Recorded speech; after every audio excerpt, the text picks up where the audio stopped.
Hello, everybody. Welcome back to the channel.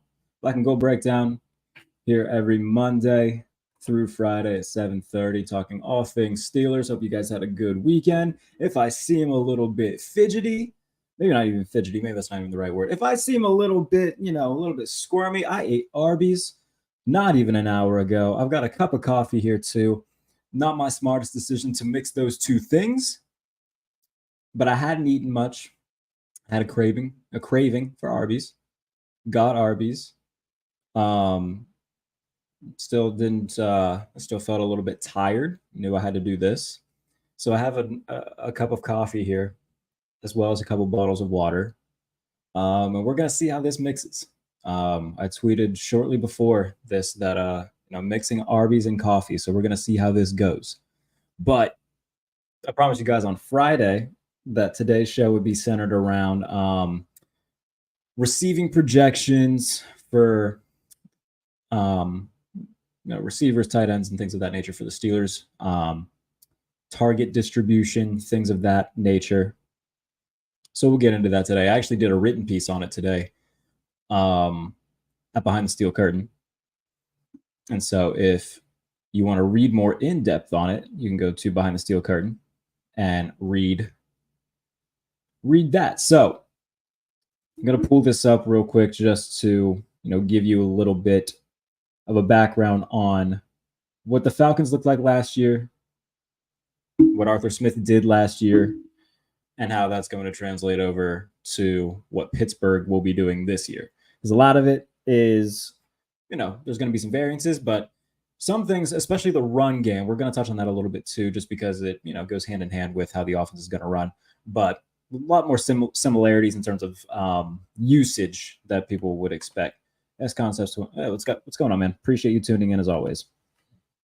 So let me just get my notes up here because I want to make sure that I don't lead you guys astray. So in terms of the passing game itself for Arthur Smith last year, the Falcons were 6th in the NFL in average depth of target at 8.3, meaning Arthur Smith wasn't afraid to let it rip.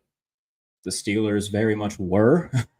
So I think we're going to see a little bit more aggression, passing towards the sticks rather than just, a lot of timid, complacent, whatever the opposite passive type offensive passing game that we've seen over the past few years. And keep in mind, too, Russell Wilson last year, 3rd in the NFL and passing yards on passes that were 25 or more yards downfield. He still got something there in terms of his deep ball. Had a lot of success last year, and an offense that doesn't call for a lot of deep passes.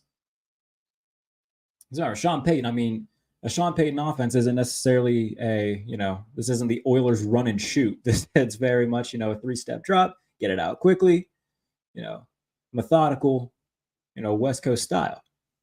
With Russ last year, that was never going to be a great fit. It obviously, he played better than he did under Nathaniel Hackett, but a lot of that credit just goes to the offense being better as a whole. Sean Payton being a good offensive coach. And Russell Wilson still, having something, wherever it may be. If he does have anything, it's very clear that his downfield passing is still, near the top of the NFL. Again, 3rd in the NFL in passing yards off passes that were 25 or more yards downfield. So the Steelers are going to look to take advantage of that. And we've talked about it a lot since I started doing this daily, where it was, they're going to try to set up 2nd and 3rd and shorts, utilize play action, and have Rowan Wilson coming across the middle from the slot on these crossers, George Pickens going down the field to set up some deep looks. They're going to let it fly a lot more than we've seen the Steelers let it fly over the past few seasons. Now, in terms of how the targets were distributed for the Falcons last year, they led the NFL in target distribution to tight ends, 34%. So if you look at Kyle Pitts and Jonnu Smith last year, they combined for 103 receptions on 160 targets. Now, if you want to compare that to Pat Freiermuth, he averaged less than 4 targets a game. That's going to change. And we talked about how Pat Freiermuth is going to be used in this offense. I think it's, again, going to be more of like a power slot receiver who lines up a little bit closer to the line of scrimmage rather than, a hand in the dirt tight end. Because if you look at what Kyle Pitts was in the Falcons offense, that's basically what he was. He was utilized as, just a bigger slot receiver a ton with the Falcons. And so less than 4 targets per game for Pat Freiermuth last season. He had the one really big game against Cincinnati. He had game against Vegas early in the season where he had a touchdown catch against the Raiders. And again, I think that this is going to be a big year for Freiermuth because look at the other tight ends on the roster. Michael Pruitt is very much there for blocking. Darnell Washington, I think that we'll see an uptick in targets for him, but he's not going to be a guy that's going to catch 60 balls. Darnell Washington last year, I think he had 12 catches. Is it possible that we see that uptick to around 30? Sure, but it's not going to be, Darnell Washington being, one of the focal points of the offense. He's very much there predominantly to be an extension of the offensive line who occasionally will get some looks in the receiving game. And if most of those come in the red zone, even better. That's a dude that can score in the red zone, and I hope that they take advantage of that. But in terms of just, general getting down the field, Darnell Washington predominantly there for blocking and occasionally get some targets in the offense. So that means that the majority of those tight end targets are going to go to Pat Freiermuth, which means Freiermuth came into this season with a career high in receptions of 63, which he got in 2022. I think that he can easily eclipse that, especially with the fact that if he's, more of a power slot guy, he can be a safety blanket for Russ and or Justin Fields, depending on who's in there. But also, we've seen them use him as, a guy who will run these in breakers and break, between the hashes of the field. Remember last Kenny Pickett's rookie year, and for all the, things I think about Kenny Pickett, there was one throw and catch against the Dolphins that year. It was on 4th down, had a bunch of yards to go, would have ended the game had they not gotten it. But Freiermuth came across the field on an in breaker, and Kenny Pickett found him to extend the drive. So if they use Pat Freiermuth like that as well, I think that eclipsing 63 receptions is pretty doable, especially because he's going to be getting more than 4 looks a game. If he's getting 6, 7 looks a game, maybe, multiply that by 17. I can't do that math in my head. Somebody who's smarter than me can. Is it possible that he gets, between, 80 to 100 targets? Absolutely. Could he get between 100 to 110? Sure. Again, because Jonnu Smith and Kyle Pitts, Jonnu Smith got a nice amount of targets last year at the Falcons. You don't have a guy like Jonnu Smith who's like a receiving tight end outside of Freiermuth. And so I think that he's going to get the vast chunk of those targets. I think a 70, 75 catch is definitely possible for Freiermuth. And not to mention, again, we talk about these intermediate in-breaking routes, Roman Wilson as well. Is it possible that Roman Wilson could get up to 50 catches as a rookie? Sure. But we also got to factor in the all likelihood that the Steelers bring in another receiver. Now, last year, Drake London had 110 targets for the Falcons to lead the team. The thing with the Falcons is that they didn't have another legitimate receiver outside of Drake London. So, we saw a lot of usage for Jonnu Smith and Kyle Pitts were basically just extra receivers because the only other 2 guys on the roster were Mac Hollins and Van Jefferson. And again, that's why I'm so convinced they're going to bring in somebody, because Van Jefferson had 28 targets last year. Van Jefferson's not going to be a wide receiver 2. He had 28 targets. He's there to block and to be, the 4th receiver who can occasionally get a catch. But Van Jefferson is not going to be your wide receiver 2 in this offense. He's not going to be your preliminary boundary receiver opposite of George Pickens. 28 targets. Mac Hollins had 30. So the discrepancy in targets and just receivers last year with the Falcons. Drake London, 110. Mac Hollins, 30. Van Jefferson, 28. And a lot of that was because Mac Hollins and Van Jefferson, no offense to them, they're not legitimate starting options. So expect a nice uptick in targets and receptions for Pat Freiermuth. Now, that doesn't mean that George Pickens will, suffer because of it. If anything, whomever they bring in, they'll feed off each other. Because rather than being able to key in on George Pickens and, make Van Jefferson beat you, it's going to be maybe DK Metcalf on the other side. Maybe Devontae Adams on the other side. And so if that's the case, I'll be very intrigued to see how they distribute those targets. And if any, talking about the targets of London, Jefferson, and Hollins, if you add all of them up, that's about 170 targets. You could split those almost evenly with DK and George Pickens, assuming that DK is the guy that comes here. The opposite receiver and George Pickens. You can split those with the added targets that won't be going to other tight ends because Freiermuth is going to be taking some of those. Those are going to be the 3 preliminary targets with Roman Wilson at the slot receiver. That's a solid top 4. It's a really good top 4 in terms of guys that you're throwing the ball to. Being George Pickens, Roman Wilson, and Pat Freiermuth for sure. And then whomever the other receiver that comes in, if that's going to be DK Metcalf, if somehow they get a deal done with the 49ers for either Deebo Samuel or Brandon Ayuk. If it's Cortland Sutton, whom the Steelers did reach out to Denver about, or if it's somebody that we're not really talking about, if it's Devontae Adams, or if it's, a Chris Godwin, somebody. But whoever it is, that is a very solid top 4 receiving threat to throw to. Hell of a lot better than what they've had. And look, I like Deontay Johnson, but I think that this offense is going to be, it's hard for them to be worse.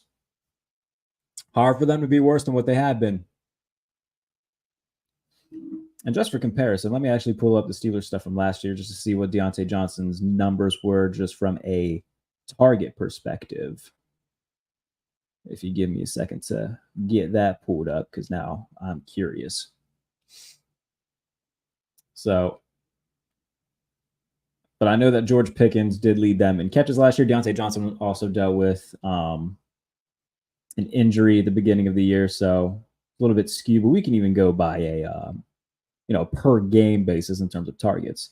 So Deontay Johnson, once this finishes loading, I will happily tell you what it is, but since my Wi-Fi just loves hating me once we go live to tell you guys stuff. Yeah, we'll take a few comments while we wait for that. Smith had watched Matt Ryan and Ritter. I see Russ even now is a major upgrade over that. Yeah, absolutely.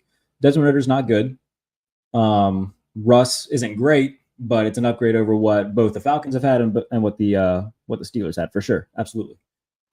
Mike G says DK or Cortland. Yeah, I think that those are both realistic options. Haven't heard anything on the Cortland Sutton front over the past few days. I think that they're just going to be at a crossroads for a little bit until one of them finally blinks.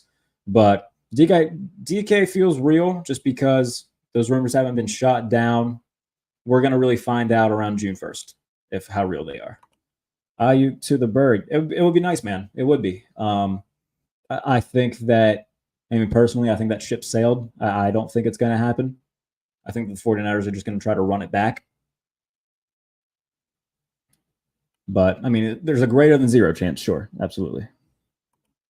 Mark Miller says, not to change the subject, but would the NFL have the schedule ready? Not yet. The rumored date is the 9th. So once everything's revealed, like I said before, we're going to I do every year. Once the schedule's released, I predict every game from every team.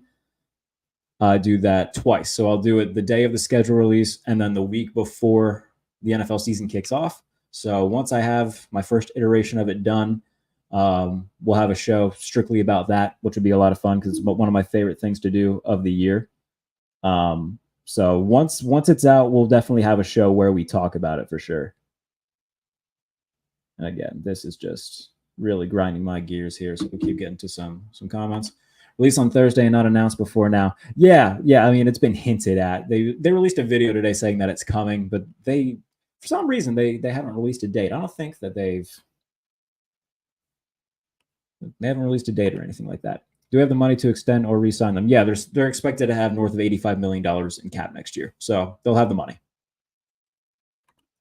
Can he sabotage DJ? He was a touchdown machine with Mason and Ben. And even when Pickett went out last year, I mean, Mitch Trubisky consistently got him the ball in the end zone. So I like Deontay Johnson. Don't get me wrong. I think that he was pretty underappreciated, but in terms of what the Steelers offense will look like as a whole, I think that it'll be better than what we've seen, which again isn't a very high bar. And just for reference, Deontay Johnson averaged about 6 targets a game last year. George Pickens, let's see what he averaged.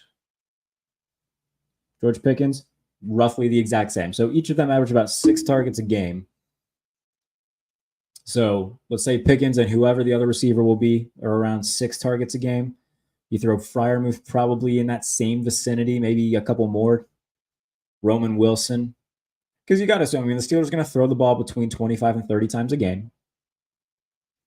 I don't see it being a very deep group of guys that are catching the ball. I think it's going to be 5 preliminary pass catchers. And I think it's going to be Pickens, whoever the next receiver is, Freiermuth, Roman Wilson, and then Jaylen Warren out of the backfield. I think those are going to be your 5 preliminary pass catchers for the Steelers next year. Van Jefferson is going to be a wide receiver 4 who gets some catches. Calvin Austin's going to be a wide receiver 5 who returns punts. And, they might use as a gadget guy, but he's not going to be somebody who gets a ton of targets. So again, I think that 5 guys in this offense are going to get targets, going to get good targets. That'll be Pickens, whoever they acquire at receiver. So whether that's Cortland Sutton, DK Metcalf, or another name, Pat Freiermuth, who I think is going to have a career high in catches, Roman Wilson, and then Jaylen Warren out of the backfield will get his looks as well. Because again, last year, Bijan Robinson got a lot of targets out of the backfield. Tyler Algier did not. And I think that we're going to see those roles mirrored where Jaylen Warren gets a lot of looks out of the backfield in terms of being a receiver. Najee Harris, last year, I think, what did Najee have last year? 29 catches. So only on 38 targets. I don't think he's going to get a ton of targets. I think that that'll be pretty similar to what it was last year. So we'll see. Okay, more schedule questions, right? But they announced the 9th and have not told us by today. Usually it's just like leaking stuff, and then it's like a surprise, quote unquote. But the rumored date by multiple sources has been Thursday. I don't know why they would do that. I don't run the NFL. I'm not the NFL's PR person, so I don't know. But the rumored date is Thursday. And again, like I said, once that drops, we'll have a show on it where I talk about the Steelers schedule, which will be fun. I'm taking a coffee break real quick.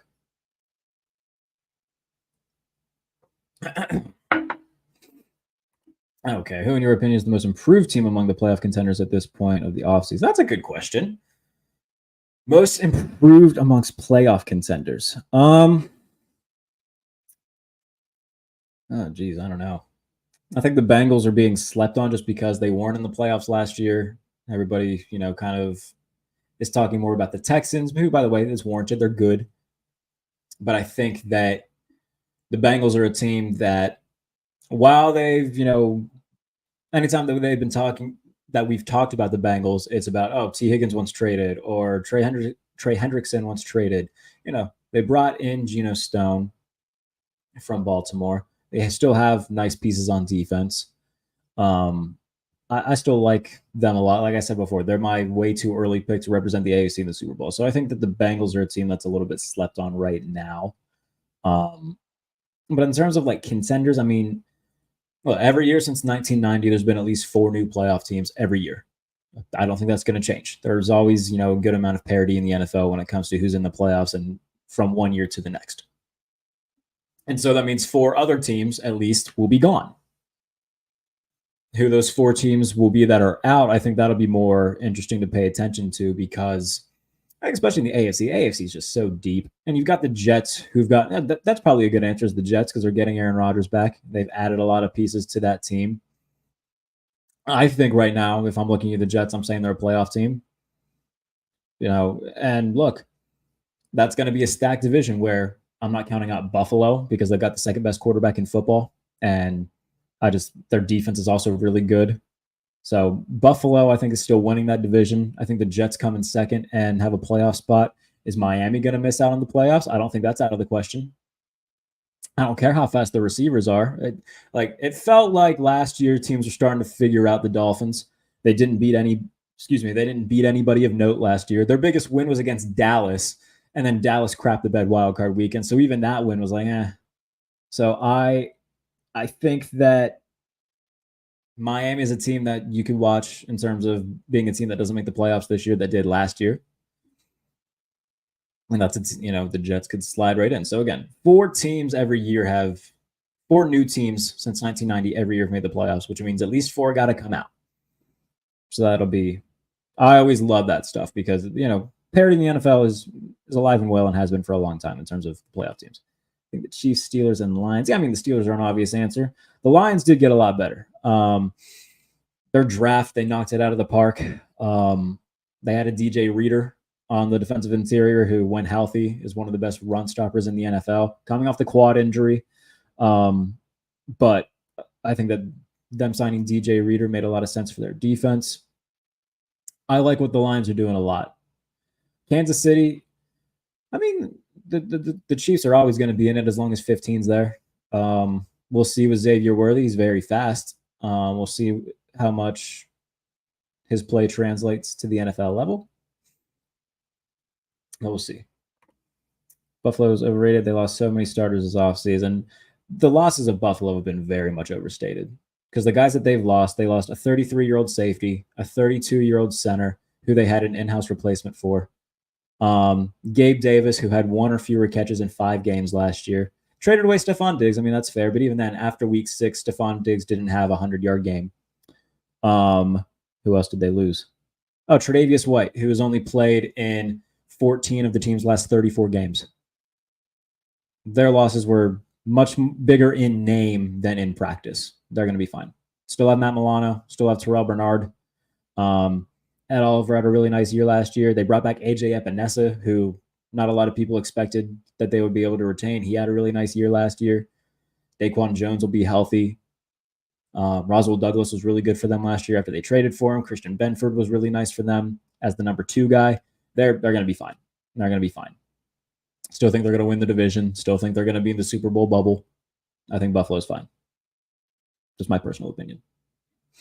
But again, if you're just joining in terms of the target distribution stuff, like I told you that we would talk about today. So last year, the Falcons led the NFL in target distribution to tight ends. So expect a big year from Pat Freiermuth, especially how they're going to use him. If they use him the same way they use Kyle Pitts, or the same way that Arthur Smith used Kyle Pitts, as more of like a power slot receiver / tight end hybrid type situation, I think that Pat Freiermuth can have a career high in catches. And again, I think there's going to be 5 guys that consistently get looks in the offense. And it's going to be Pickens, whoever they acquire at receiver, opposite of him, Freiermuth, Roman Wilson, Jaylen Warren. Van Jefferson will get a catch here and there. Calvin Austin will get used here and there offensively, but he's going to be returning punts in the 5th receiver on the depth chart. So last year with the Falcons receivers, Drake London led them with 110 targets. The next receiver was Mac Hollins with 30, Van Jefferson with 28. So that's why I push back on anybody who's skeptical on the Steelers bringing in another receiver. Van Jefferson's not a wide receiver too. They had 28 targets last year. They're going to bring in somebody else. And those are going to be the 5 guys that get the most looks in the offense. Again, Darnell Washington will get some looks here and there as well, but he's mostly there to block. I think he'll have an uptick in looks from last year just because I think that they'll figure out ways to use him more in the passing game, especially in the red zone.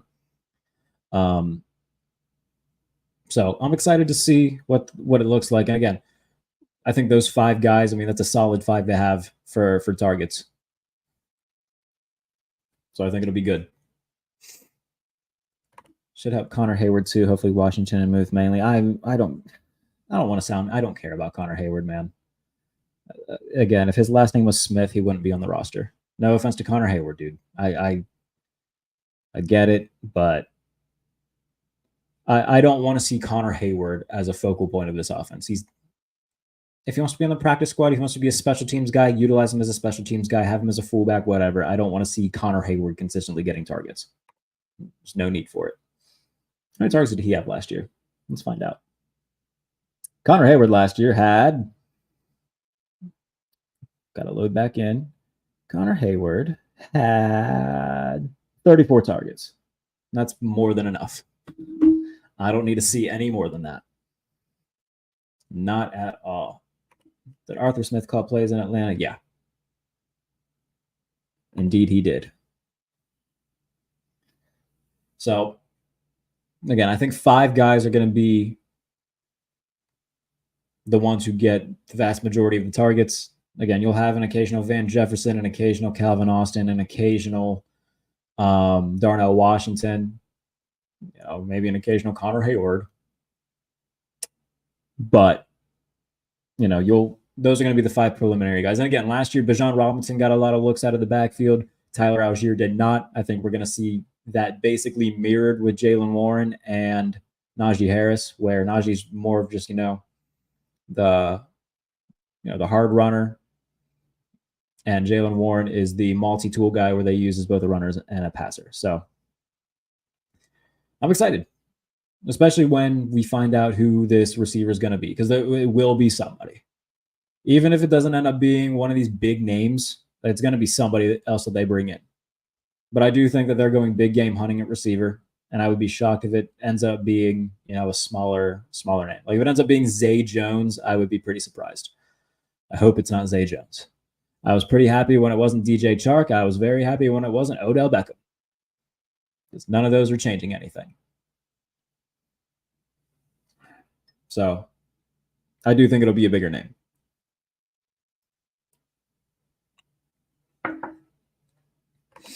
Didn't think it was that much. I assume you're referring to the Connor Hayward stuff. Yeah. Yeah. It was. There's too many. Again, nothing against Connor Hayward personally. Doesn't need to be on the roster. If you want to use him as a fullback in the run game, neat. That's fine. Play special teams, cool. I don't need to see Connor Hayward consistently getting targets. And if his last name was Smith, he wouldn't be on the roster at all. Might be a little harsh, but that's the reality of it. And again, I've talked about this before. I hate that the Steelers do that. They do it a ton, and they've always done it. Oh, Trey Edmonds, you're Terrell Edmonds' brother. You can have, our third running back spot.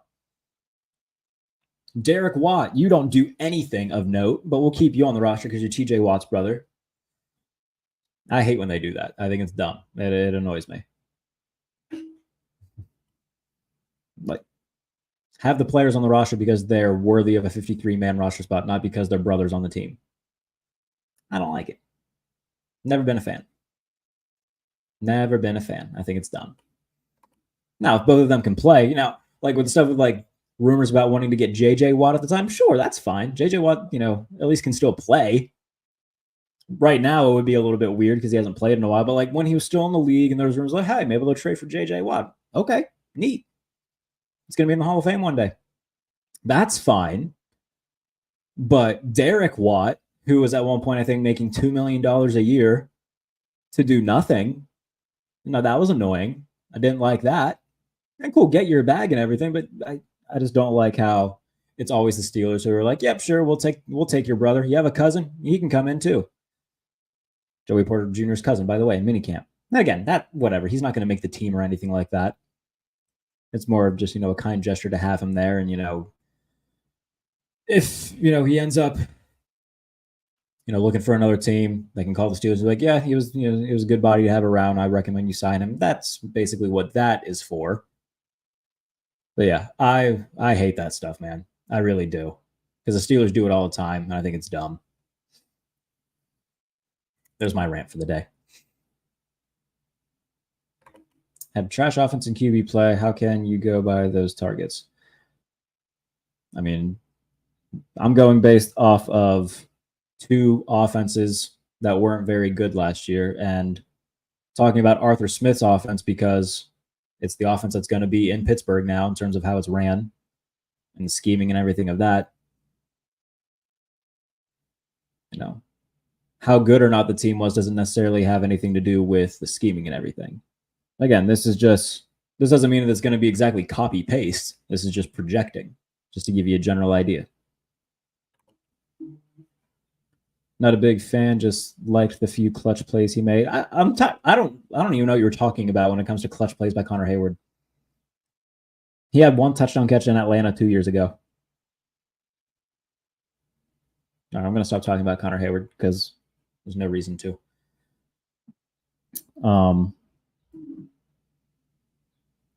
But yeah, 5 guys are going to get targets in this offense, man. To kind of get back to what I was talking about rather than being on my high horse about Connor Hayward. Pat Freiermuth, I think, is going to have a career high in catches. His career high coming into this year is 63.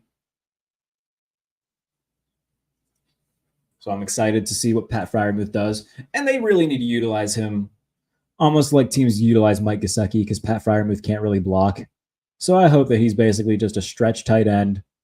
That's why they signed Michael Pruitt, and that's why they have Darnell Washington to be the 2 tight ends who block, and have Pat Freiermuth as, a big slot guy. And I said that we were going to talk about the run game a little bit too. People assume that the Steelers are just going to run the ball 40 times a game. That's not how offenses work in the NFL in 2024. Are they going to run it a good amount? Sure. But last year, the Falcons ran the ball 44% of the time. The Steelers ran the ball 43% of the time. Not going to be that much of a difference. They're going to run the ball. I mean, the Steelers ran the ball a good amount last year. They were 3rd in the NFL in rush rate. Falcons were 2nd. But in terms of everybody thinking, oh, yeah, we'll just turn it back to 1970. No, not how that works. That's a bad way to hope to win important games. You got to throw the ball to win big games, man. So they're going to run the ball roughly the same amount. They're going to do it in a different way. They're still going to work in those gap schemes as well, but it's going to be mostly the outside zone stuff. But as Arthur Smith said, doesn't want the offense to get stale, which I appreciate. And I'm looking forward to seeing how he works in, other types of runs into, a built-in philosophy of being mostly an outside zone type run team or a zone-based run team, but still working in those gap concepts. So it's important. It'll be an important first year for Arthur Smith to see, how much he can evolve, how much he can adjust on the fly, and how much he's learned from, his time in Atlanta. What works, what doesn't work, kind of regroup and say, okay. Because he's got a lot to prove too. So I'm excited to see what it looks like. And in terms of the targets, like I said, last year Drake London led the Falcons with 110 targets. But the next receiver only had 30. And then Van Jefferson, who was next, had 28. So you can take the 110, the 30, the 28, and plus Jonnu Smith's targets that came from that offense and kind of add them all up and then throw it together of okay, there's 5 guys that can share, 25 to 30 targets a game and then go from there. But it'll be, Freiermuth, I think, is going to get a nice share. Pickens will obviously have his share. Whoever the receiver opposite of him is going to be, whether it's Metcalf or Sutton, they'll have a nice share. And then, the second tier guys of Roman Wilson, who might get, 3 to 4 looks a game. And that'll obviously vary. There might be some weeks where he's getting 5 targets a game, 5-6 targets a game, depending on how open he is. Jaylen Warren will have a couple targets a game just because he usually does. So I think those are going to be your preliminary 5 guys, where it's Pickens, whoever number 2 receiver is going to be, Freiermuth, Roman Wilson, and then Jaylen Warren out of the backfield. With the occasional, here Van Jefferson, here Calvin Austin, Darnell Washington, splattered in there every now and then. But those aren't going to be guys that are getting 5-6 targets a game.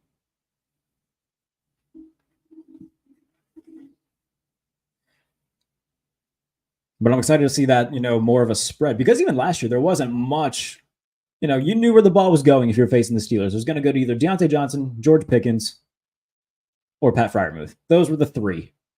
And Jaylen Warren out of the backfield a little bit, but the guys who were lined up wide, they had three.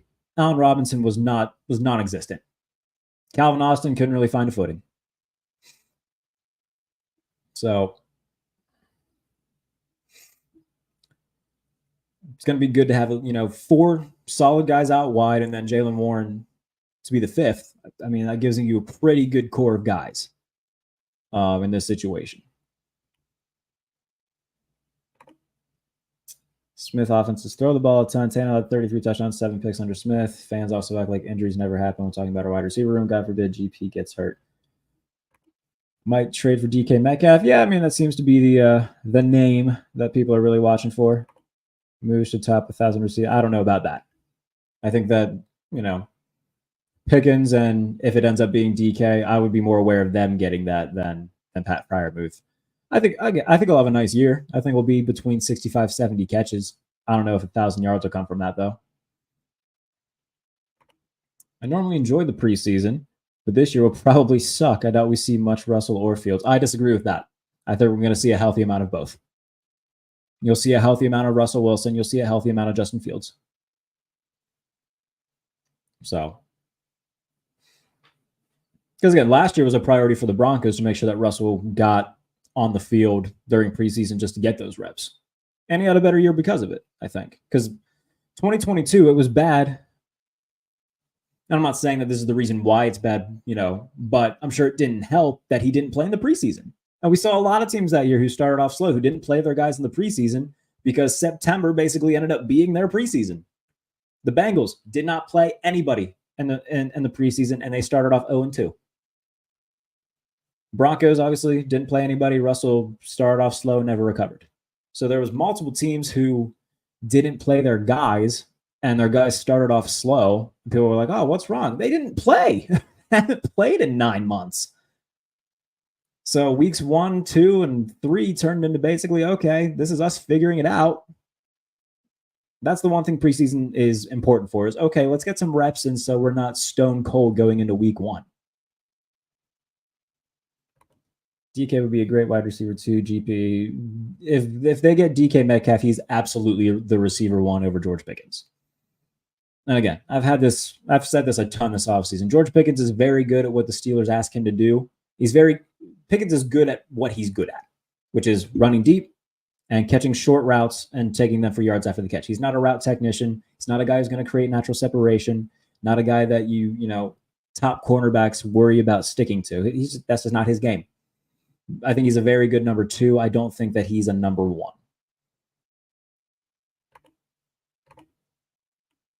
Tannehill is more on par with Wilson or Fields. Yeah, I think that, if either of them end up having a season like Tannehill did under Arthur Smith, and the Steelers could be a Super Bowl contender, like that would be great. Fields will play a ton in the preseason. They need to evaluate him. Yeah, both of them are going to play a respectable amount. 3 preseason games. I think we'll see. We'll see him more than we saw the starters last year, but not like a crazy insane amount. I think we'll see Russ. First game we'll see Russ for 3 series. I think that him and Fields each get 3-4 series apiece. Maybe they go quarter by quarter, where Russ takes the first quarter, Fields takes the second quarter. They split the third quarter. Kyle Allen takes the rest.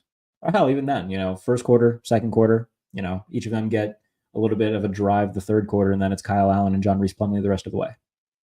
Second game, where it's basically the dress rehearsal game, I wouldn't be surprised if they just went Russ, Fields, just to see what they have.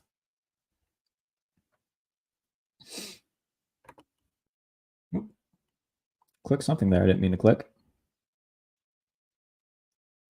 GP hasn't proven to be a 1. He's a beast for sure, though. Yeah, he's Plexico Burress, who, really good downfield threat, can make dudes miss, but, he's not somebody, he's not a route runner like a Deontay Johnson or a Justin Jefferson, Jamar Chase, that type of player. George had over 1.1 receiving yards with the worst quarterback room in the NFL. Again, not taking anything away from what he's done. He's really good. I don't think that he's He's really good at what they need him to do. But again, not a dude that is going to consistently win in man-on-man coverage where he needs to. You're not going to win in the intermediate. If you put him in the slot and ask him to take a slant for a bunch of yards, sure. If you ask him to win one-on-one downfield, that's cool. But the one missing piece of his game is being a dude that can really burn you with his route running. And that's what sets, the wide receiver ones of the NFL from the really good wide receiver twos. And if you, a lot of his yards came from the vast majority of his yards came from catching shorter passes and running the rest of the way. He did it against Cleveland. He did it against Cincinnati, or deep catches like he did against Cincinnati, like he did all year long. There wasn't a ton of just like, oh, there's George Pickens for 13. There's George Pickens for 9. There's George Pickens for 47 on a deep bomb that he mossed somebody. Or there's George Pickens for 70 off a catch that he made 3 yards past the line of scrimmage and ran 67 more yards. So again, George Pickens is awesome. There's just more. There's one part of his game that he still needs to really get down, and that's the developing a deep route tree. But he's going to get a ton of looks. Last year, he had 63 catches on 106 targets. Again, I think they're going to get a relatively big name receiver. So I think that remember, Deontay Johnson was hurt last year and had 87 targets. So they each averaged about 6 targets a game. I think that'll roughly stay the same. It's just a matter of, okay, how are these quarterbacks going to be able to get him the ball more often on these targets? So he could still have 106, 110 targets, but that number from 63 could climb up to 70, 75, 80 maybe. I think that would be an insane catch rate, but you get the point. It could climb up where we see him have, 10 more catches than he did last year. But still, if it's DK on the other side, he's still getting a respectable share of the pie. Pat Freiermuth still getting a nice share of the pie. I think it's going to be a lot of, okay, this guy had 70 catches. This guy had 65. This guy had 59. This guy had 46. There's not going to be, I don't think anybody on the roster is going to, have 110 catches. I think it's going to be 5 guys who all hover between, 35 to 75. And then you'll have your Van Jefferson who has, 25 catches, your Calvin Austin who has, 20 to 30 catches, Connor Hayward mixed in there who has, 15 to 20 catches. But I don't think there's going to be one guy who, owns the target share. I think it's going to be a relatively split pie between 4 guys and then Jaylen Warren coming out of the backfield to be the 5th. And that's fine. And if you have 5 legitimate dudes that are threats to catch the ball on every play, hey, that's 5 dudes that teams have to worry about. And I'm totally cool with that. The Steelers do trade for a quality receiver. Does that change your opinion of the Deontay trade? I already had an opinion of, okay, that's fine with the Deontay trade. I was very much in the minority with that. I truthfully, I did not care. I wasn't bothered by it. I saw it, I got the notification. I went, whoa! And then I thought about it. I was like, well, they weren't going to bring him back anyway. And I'm sure that there was reasonings behind wanting to get rid of him now rather than, use him for another season, whatever was going on behind the scenes. Okay, that's fine. Would I have liked to have seen them get more than a 6th-round pick? Sure. But with the receiver market this year, they were never going to get more than that. And they got a cornerback who they're going to start. Okay, that's fine. I didn't have a bad opinion about the Deontay Johnson trade. I thought it was fine. Everybody else was really upset about it. I couldn't care less. They got a draft pick and a player in return for it. They weren't going to extend him. Okay. That's fine with me. If they get a high quality receiver, then there's nothing to complain about, I agree. I just heard a lot of chatter. It wasn't a good trade for the Steelers. It is what it is. Yeah, a lot of people said that because it made, a noticeable hole on the offense. Ahead of the draft, people were like, okay, well now they have to get a receiver. Where, going into this draft, if they would have held on to Deontay Johnson, then they could have just really focused on offensive line, cornerback, and then linebacker. Now, they made a need for themselves. But again, you weren't going to bring him back anyway. And you got a cornerback in return for it. So if anything, that lowered your need to take a cornerback because now you had at least a guy who can start. So it was, what's the old saying? They rip their nose off to spite their face. Is that what it is? Like, but again, I was fine with it. I didn't throw a hissy fit about it. I thought it was fine. Especially if they end up with, if somehow, some way they get a Brandon Ayuk out of this, I'm singing the Steelers' praises. Even if it ends up being Debo, Cortland Sutton, or DK Metcalf, you went from having, it's incredible what they've gone from to being what they are now already. Where last year it was Kenny Pickett, Mitch Trubisky, Mason Rudolph, Deontay Johnson at receiver. Now it's going to be Russell Wilson, Justin Fields, a quarterback, one of those two.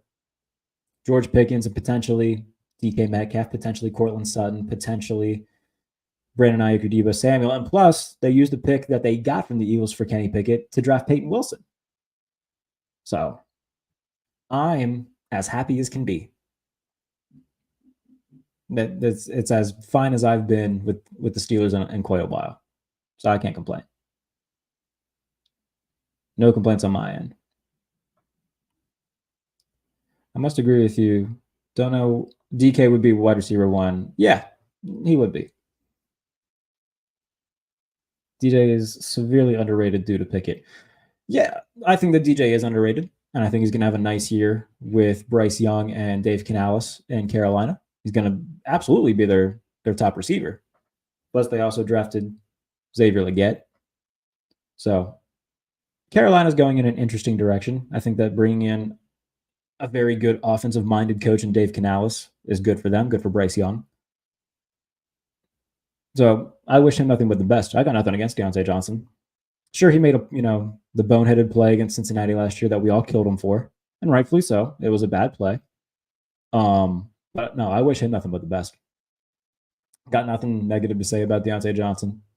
Was always fun to watch. Was always, reliable. Was one of the few dudes who made them watchable. So I got nothing but respect for Deontay Johnson. Worthy. I'm late. No worries, mate. You can always, watch it back. DJ wasted Ben's final years. I don't like him. It was a horrible pick. That call. No, Deontay Johnson was good, man. Deontay Johnson was very good. It was an all-pro as a rookie, as a returner. He didn't do anything to waste Ben Roethlisberger's final years. I don't know where that's coming from. Deontay Johnson's a good receiver. I got nothing but love for Deontay Johnson. I think he's, again, very slept on. I think with, if he played in Kansas City, he's a Pro Bowler. That's a dude who, if he was a Chief right now, he's absolutely their number one receiver, getting a ton of looks from Mahomes, naturally gets himself open a ton. Like, Mahomes would have a field day with Deontay Johnson. Oh, my goodness.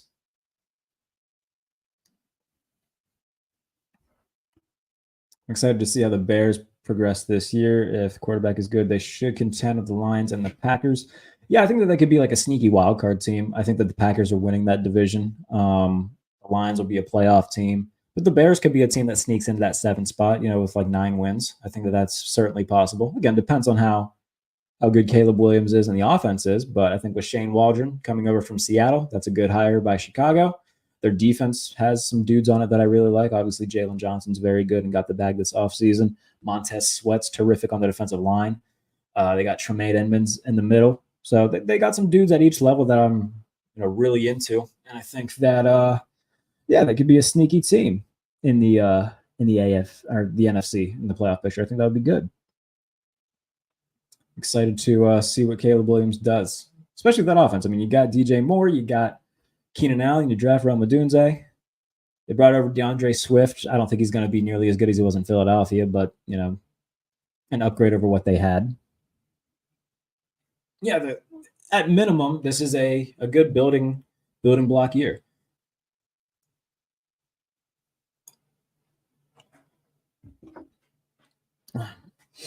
But yeah, if you're just joining, basically, in terms of target distribution, what Arthur Smith is bringing over. Last year, the Falcons led the NFL in target distribution to tight ends.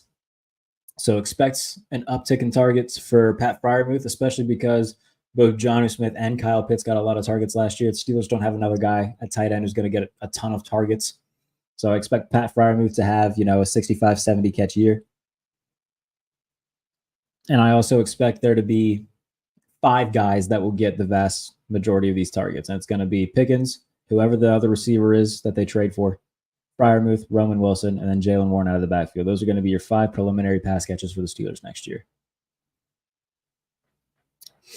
And again, it'll get spread out. There's not going to be one guy in this offense that has 100 catches. It'll be 70 to 75, 65, 60, 55. Like there's going to be 4 dudes that are like 50 and above. And then the 5th guy, probably like 36, somewhere in there. I think that's fine.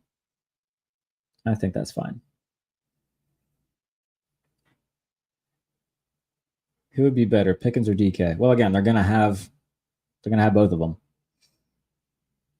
assuming that DK is the guy. Where I don't know what they'd have to give up to get him, but if they do, whatever receiver they trade for, they're not trading Pickens to get him. I saw somebody, I think it was, I don't want to say his name because I don't want to call him out, but he proposed an outlandish trade where he's like Pickens. Let me pull it up because I want to know the actual details of it so I don't get it wrong. But the trade itself was just hilariously insane. But it was like 4 draft picks and Pickens for DK Metcalf. That's not realistic. So the trade, yeah. The Steelers trade George Pickens, a 2025 first and 3rd round pick, and then 2026 2nd and 4th round picks in exchange for Metcalf. What the hell are we doing?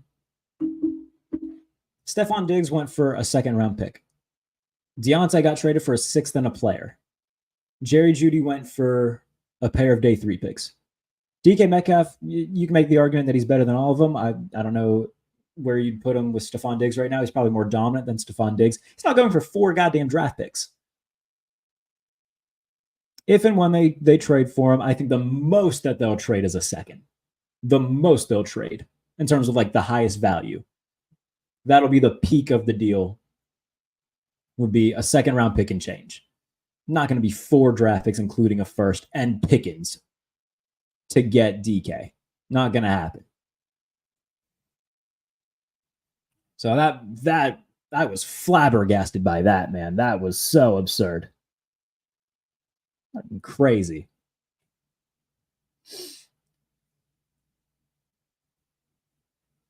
Killer Bees want to ring with Omar. Hey, shoulda, coulda, woulda, man. It's a pain, but only looking forward now. Where they're making considerate changes. We're gonna see what Russ and Fields look like this year. At least one of them. We'll see if we see Fields at all. I really hope that they do extend Fields. Like if we get the notification, hey, the Steelers signed Justin Fields to a 2-year extension. Praise God. That's great. That tells me that they would be wanting to see him sooner than later. And that's cool with me because I want to see him sooner than later. So we'll see. I'm excited. I would be excited for DK, but I would prefer a solid route runner. Yeah, I mean, Pickens and Metcalf are similar in the light of they're not exactly, guys known for winning in the intermediate. That's why I said before, like, getting DK would be a little bit redundant because him and Pickens do a lot of the same stuff.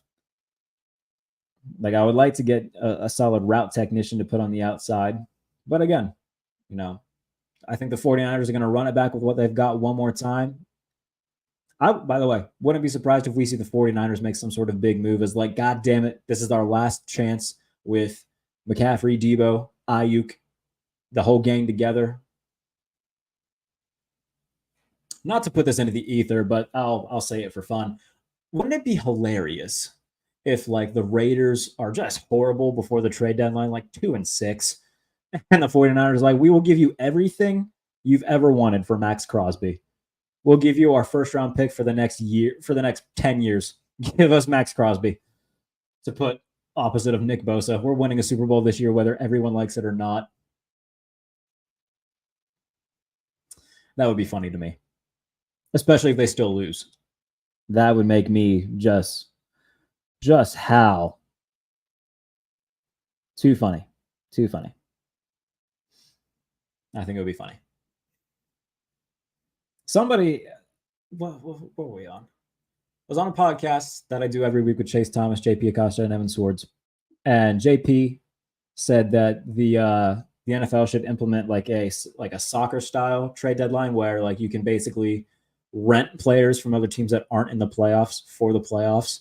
Like, can you imagine being like, all right, the Falcons, their pass rush is a little bit stingy, but oh my goodness, they've signed Brian Burns for the playoffs. He'll go back to the Giants at the beginning of next season, but they're borrowing him for this playoff run. I think that would be dope. It basically just be like a fantasy football league where like, okay, this dude has 3 wins. I'll trade you this guy just so you have a better chance at winning. I think that would be something fun to implement. That would be great. But yeah, again, if you join late, I've already gone over everything a few times. So just go back and watch the episode in full from starts whenever you came in. If you got any more questions or comments you want to get in the final 5 minutes, absolutely go ahead before we get on out of here for the day. For the night. Sounded Australian there. Yeah, man, that's not going to happen. Pickens, they don't have to give up that much to get him. That makes no sense to do. Respectfully speaking, that makes 0 sense. If anything, the biggest thing that they'll give up is a 2nd-round pick. They're not going to trade Pickens just to get Metcalf when their goal is to get somebody opposite of Pickens. And that's way too much to give up for him.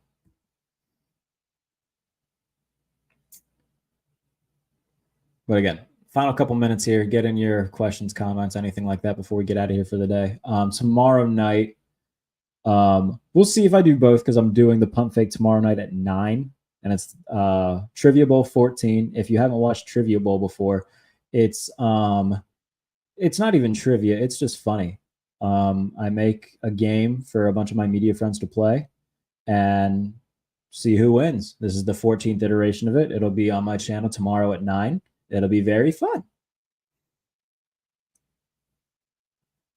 So looking forward to doing that tomorrow. Trivia Bowl 14. Join me on the channel tonight and tomorrow night at 9 p.m. It'll be Matt Verderam, the MMQB, Doug Farrar, USA Today, who's my boss at USA Today, and then Mike Tanier, who is just one of the best writers, one of the best football writers over the past 2 decades, one of my closest friends in the industry. I mean, all 3 of them I love to death. And having all 3 of them there to do it will be very fun. So watch Trivia Bowl tomorrow at 9. So it'll be fun. I'm not giving up than a 3rd and a 6th for DK. Also, DK is a good route runner. Again, I could see it being like the most being a 2nd. Wouldn't surprise me. It won't be a 1st. 0% chance. I would be violently surprised if it's a 1st. So I think a 2nd and a 6th would be the most that you would see. Or a 2nd and a 5th, something of that nature. But it ain't going to be a 1st and a 2nd and a player. That's crazy talk. Crazy talk. And again, if you've got anything left here in the last minute and a half before I get on out of here, I'm going to work off this Arby's. Like I said, I hadn't eaten anything really all day. I was craving Arby's, so I got Arby's. I think I just don't eat enough. That's probably why I'm always tired. But I'll sleep great tonight. What else can I plug while I'm waiting? Yeah, tomorrow we'll be here. I'm going to figure out what we want to talk about tomorrow. Doing this daily. I don't know how people do it. I'm going to keep doing it. We're going to figure out things to talk about. But we'll figure it out. And again, I'll put up the thumbnail and everything, get the video ready a few hours in advance tomorrow. That way you can at least see what we're talking about.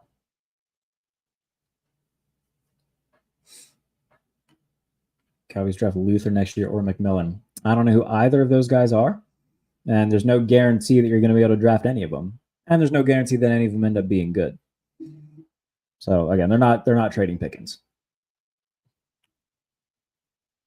I just want to find out who the hell they're getting. I'm already over this whole speculation stuff. But if it's DK, it's not going to be till June 1st or after. So he's got to deal with that for the next month. Great. Pain in the butt. I almost hope it's somebody. I mean, you know how I feel about it. I would rather have somebody else just because I need a receiver who doesn't freak out all the time. And DK and George Pickens, that could be a potential recipe for disaster in terms of dudes who just lose their cool. And I just don't want a room full of divas. You know, every receiver to some extent is a little bit of a diva, but those two, I'm worried. Talent's there, no doubt, but I'm worried. So we'll see. We'll see what we end up talking about tomorrow.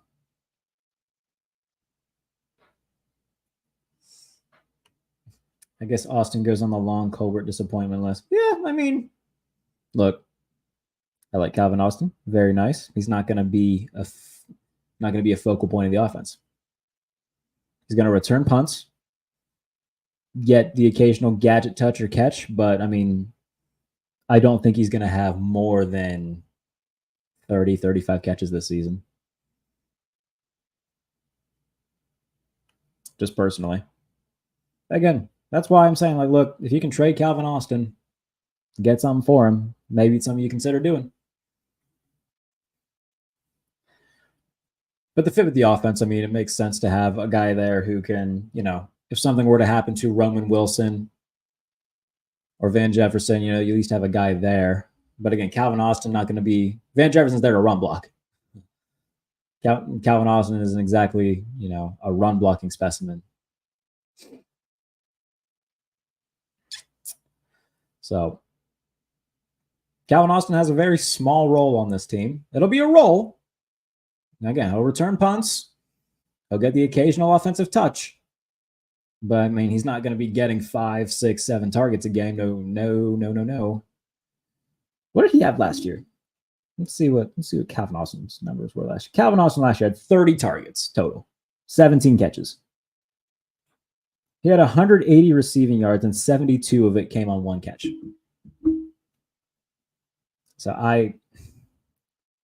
I'm skeptical. Again, I think he'll be the 5th receiver on the depth chart.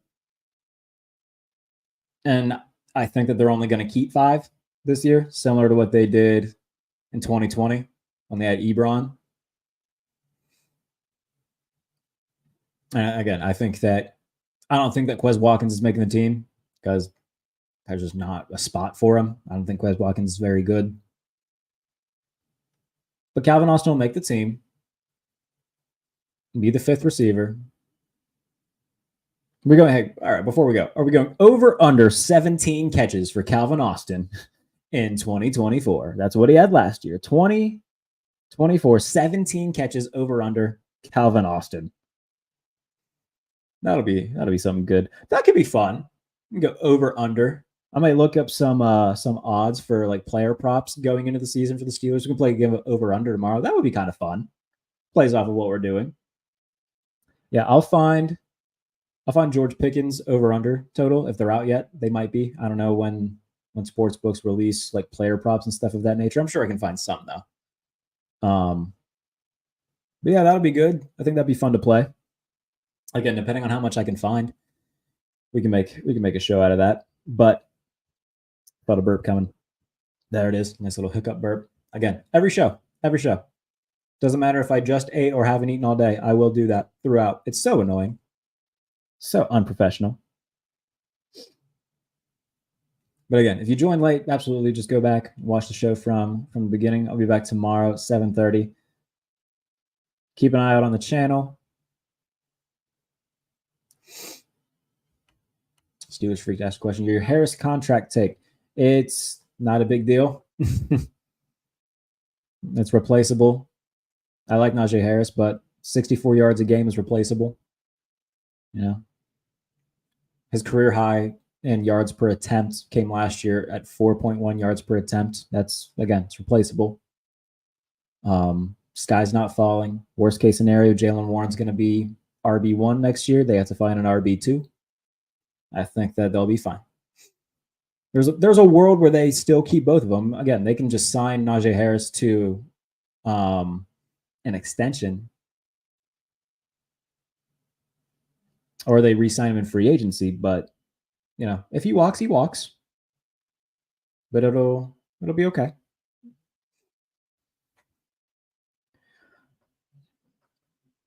But again, don't dislike Najee Harris, but let's not act like this is the Steel. If they had Christian McCaffrey and decided not to bring him back, then I'd be pissed.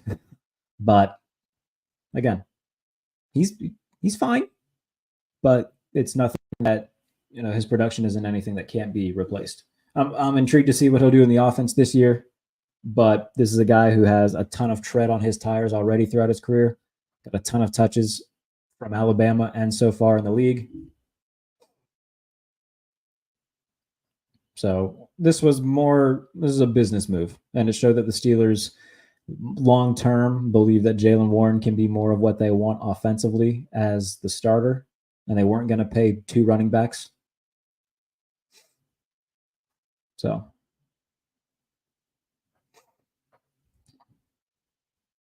paid Mason Cole $7 million, but can't pay Najee. Well, again, different positions that garner different amounts of money.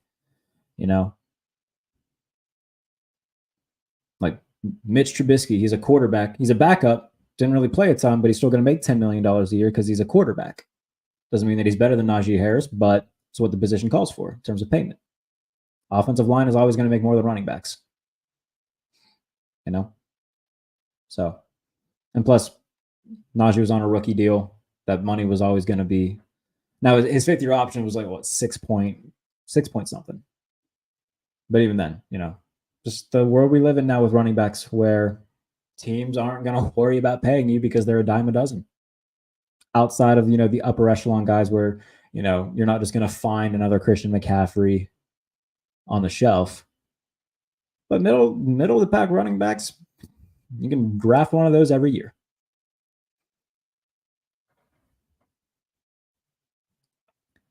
Harris issue isn't all about money. I don't think it is either. I think it's mostly about the fact that they think that after this year, you have probably seen the best of Najee Harris after this season, because he's got a ton of tread on his tires even for a young guy. He had played a lot of Alabama, has taken a lot of carries since he's been in the league. Now he's been very durable, hasn't missed a game, and that's his best attribute by far, is the fact that he's always on the field. But again, his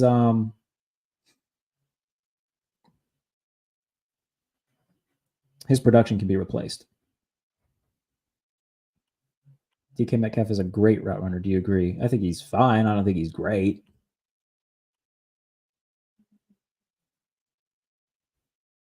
Najee has less tread than most backs. Let's see how much carries he has throughout his career. I'm just curious.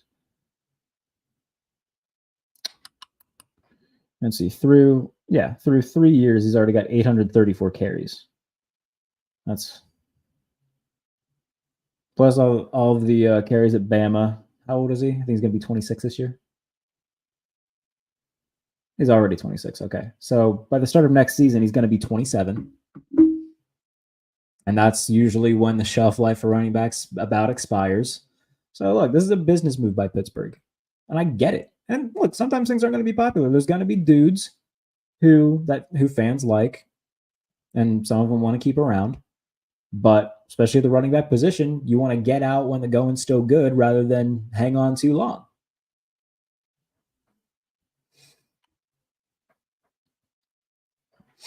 So, I think that they can replace what he's done on the field. And again, I understand that the offensive line was bad and Matt Canada, all the other excuses that people want to throw. Jaylen Warren played behind the same O-line.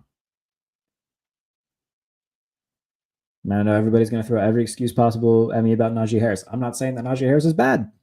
I like Najee Harris, but he's not one of these running backs where it's devastating if you lose him. You can replace him.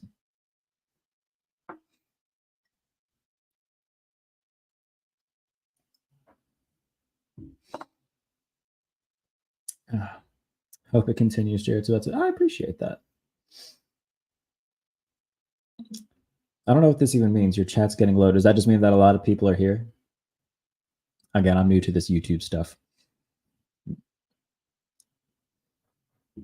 And by the way, might as well take this opportunity. I'm sure most of you already are subscribed, but if you're not subscribed and you like Steelers content, if you like NFL content, every weekday night throughout the rest of the offseason, Black and Gold Breakdown from Monday through Friday at 7:30 every night on the channel, and then my podcast, The Pump Fake, that covers the NFL as a whole, at least once a week. Sometimes it'll be twice, and then in the regular season it'll be twice a week. And then we'll decide how much I'll do this throughout the regular season, just because I'll have a lot of writing responsibilities, as the day job. So sometimes it'll just be a lot to do, writing all day and then doing a show. Probably not going to do it every day, but I'll do it at least twice a week. But from now until the regular season, it'll be every night at 7:30. Unless I say otherwise, if I just want to take a night off, or if I just have something else going on that I'm doing with like my friends or something like that, then I'll let you guys know like the night before or the day of. But if you're not already subscribed, please do so. Getting closer to 1,000. 2 weeks ago, I was at 500, so that's pretty cool. Again, NFL content galore, and if you want to become a Pump Fake Plus member, which gives you, when I have players and media on, you can submit questions to be asked to media and players. So if you want to do that, it's $2.99 a month. And once we get enough members, I'll do member-only shows. I'll do Q&As, things of that nature. Once we get enough, that garners it. And again, if you don't want to, not going to make you. It's just an option that YouTube gave me, so I figured I would at least take advantage of it. But yeah, subscribe to the channel, please, and thank you. Would appreciate it. Does quarterback throwing arm affect where a tackle plays? No. Now, too many people think that, Troy Fatanu, protected a left-handed quarterback so he can just move to left tackle. That's not what it's about at all. It's about just the mechanics, the muscle memory, the movements of, if you're a right tackle to left tackle are very different. And not anybody can be, there's been cases where dudes have switched where, Penny Sewell was a left tackle in college and made the switch to right tackle entering the pros and has been very good. Obviously, Broderick Jones played right tackle last year after being a left tackle in college. Tristan Wirfs was another dude who went from left to right. Like, if you're really good, then you can make the switch and do it pretty well. But it's just movements, When you play a position for so long and get so used to moving one way and blocking a certain way on one side, I mean, it's not just, offensive line is not easy by any means. So that logic makes a little sense to me. The blindside thing is goofy. Left tackle is yeah, exactly. So it's more so just the movements, the mechanics, and everything that you got to learn from one side to the other. I mean, similar to, it's comparing apples to oranges, but, if a dude, if you threw right-handed your entire life and you're like, okay, throw left-handed now. Well, I've never done that. So there's differences for sure. I'm not so, but I'm sure you are. Sure you are. Yeah, if you're not subscribed, absolutely, please subscribe. Again, every night, Steelers Talk, 7:30, Monday through Friday, for about an hour or so. And then twice a week during the regular season, the Pump Fake. Throughout the offseason, I've leaned toward doing it once a week just because, a lot of news and whatnot, especially in this point where it's like a dead period between the draft and camp. Once June 1st gets here, we might have a little bit of an uptick in terms of league-wide news where, some dudes that haven't been traded yet might get traded, might get cut. We'll see. But I'm very much looking forward to, we'll do the over-under stuff tomorrow. I'll look up some player props and stuff and find see how many I can find. And then we can just go, certain guys' catches, touchdown passes for certain guys. So we'll do that tomorrow. I'm really feeling it right now. That Arby's it's bringing me down. I'm gonna sleep so good tonight. I'm gonna What am I going to do when I'm done here? Probably just shower and turn on, I don't know, maybe like a comedy roast or something. I might play NHL for a little bit. So we'll see what I end up doing. But as always, yeah, I don't know, the last 15 minutes, you can see my eyes, man. I'm getting sleepy. That Arby's is hitting me. But I appreciate you guys for tuning in. Tune in tomorrow, 7:30. We'll do over-unders. And if I can't find any player props, we'll do like AFC North props of like win totals, because those have been out for a little bit. So we can talk about win totals, worst case scenario. So tomorrow, over-unders. Subscribe to the channel. Like the video, comment on the video, tell your friends to subscribe to the channel. Get me to 1,000 subs. That would be neat. Maybe we can get to like 1,500 by week 1. That gives you a solid like 4 months. So get it done. It would be much appreciated. So I appreciate it. I'll see you guys tomorrow. For everybody in the chat who's always here, appreciate it. Over under show tomorrow on the Black and Gold Breakdown. Be here at 7:30 p.m. Eastern.